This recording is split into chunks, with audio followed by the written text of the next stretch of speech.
अस्सलामुअलैकुम सामीन। 21 जुमादल उखरा और 13 दिसंबर है।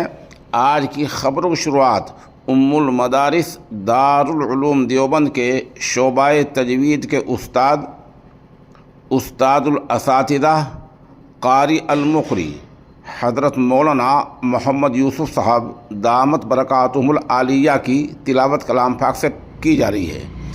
कारी मौसूफ ने गुज़िश्ता दिनों एक प्रोग्राम में ये तिलावत बर्मा में की है।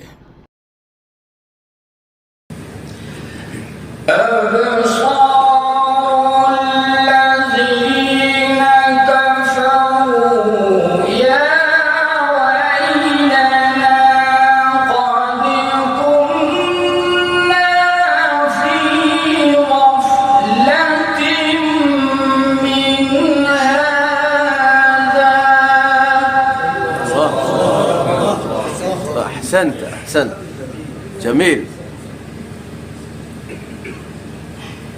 طيب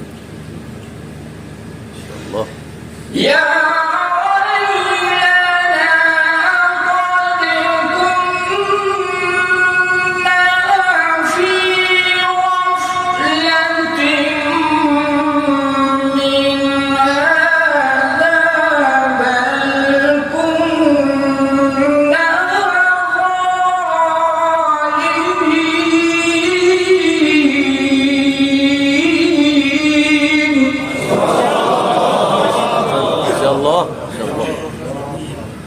ما شاء الله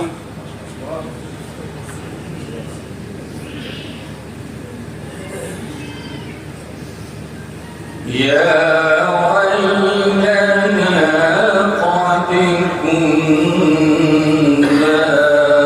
في غفلة من هذا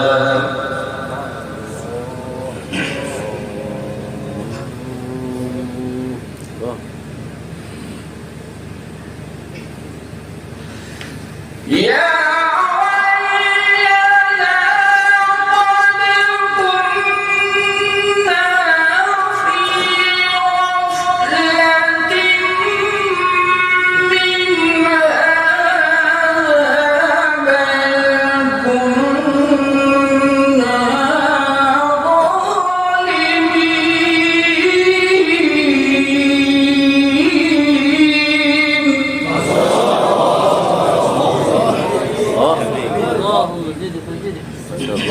الله ما شاء الله إنكم وما تعبدون من دون الله حصب